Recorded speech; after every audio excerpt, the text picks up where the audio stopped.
आयुष्मान भारत योजना आरंभ 3 मास पर्यंत घरे घरे बिना खर्चरे पहुंचब कार्ड। आपण जानिथिबे आज एप्रिल 11 तारिख रे कटक बालीजात्रा पड़िया रे मुख्यमंत्री द्वारा शुभारंभ करा जायछि आयुष्मान कार्ड।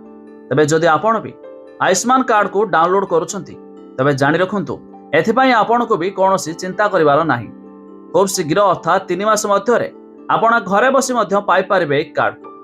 कोन रहिछ अपडेट एने सरकार तरफ जारी है एक बड़ घोषणा जानिबा ता पूर्व वीडियो को लाइक करंतु सब्सक्राइब करना थिले एबे सब्सक्राइब करी पाखर थिबा घंटी चिन्ह को दबाई दियंतु। राज्य सरकार पक्षरु लोकार्पण हैला आयुष्मान भारत प्रधानमंत्री जन आरोग्य योजना एवं गोपबंधु जन आरोग्य योजना जहाँकि स्वास्थ्य सेवा लोकों को अनेक फायदा मिलिबो। प्रकाश जे कटक बालीजात्रा रे आयोजित स्वतंत्र कार्यक्रम रे जोगदे केंद्र स्वास्थ्य मंत्री जेपी नड्डा और राज्यर मुख्यमंत्री मोहन चरण माझी एक कार्यक्रम शुभारंभ करिसेंति। देखंतु सूचना योग्य जे प्रत्येक हिताधिकारी को 5 लाख और महिला क्षेत्र में अतिरिक्त आउ 5 लाख पर्यंत स्वास्थ्य बीमा राशि दियाजिबो।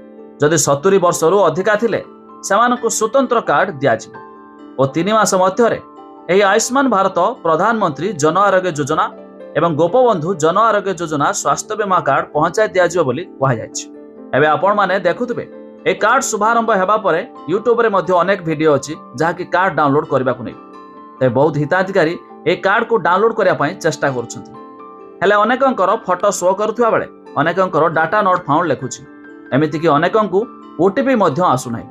तबे ए क्षेत्र रे समान आ चिंता करिवार आवश्यक नै काहेकि नै कार्ड रो शुभारंभ बेले मुख्यमंत्री मोहन चरण माझी बड़ घोषणा करिसंती कि आसंता 3 मास मध्यरे आपण घरे बसी मध्य पाई पारिबे एही कार्ड को। अर्थात जेपरी बीएसकेवाई कार्ड बंटन होइतिला सेमिति मध्य एही आयुष्मान कार्ड भी हेबो बंटन।